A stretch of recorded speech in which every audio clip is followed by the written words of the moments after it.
In today's video, I'm going to teach you how to highlight the active row in Microsoft Excel automatically.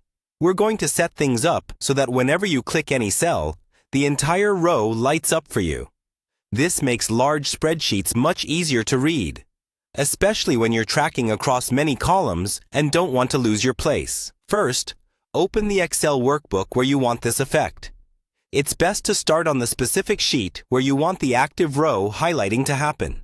You can always repeat the process on other sheets later. Next, click anywhere inside the data range you want to work with. For example, if your data goes from column A to column G, make sure you're selecting a cell within that area. This tells Excel where our formatting rule should apply. Now we're going to create a conditional formatting rule.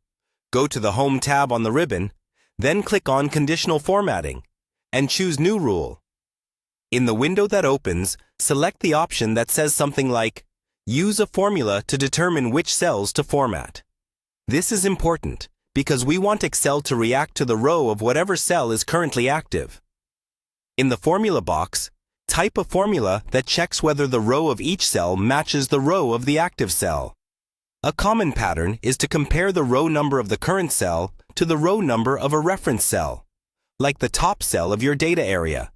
Make sure your formula uses the row function correctly and uses absolute and relative references properly, so the rule adjusts across the entire range. Once the formula is in place, click the Format button. Here, choose how you want the active row to be highlighted. You might pick a light fill color, a subtle border, or a slightly different font color. The key is to choose something noticeable but not too distracting.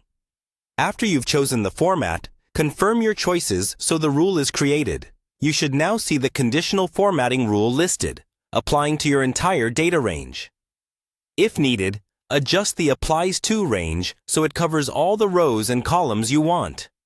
Now try clicking different cells. As you move around, the row containing the active cell should automatically highlight using the format you chose.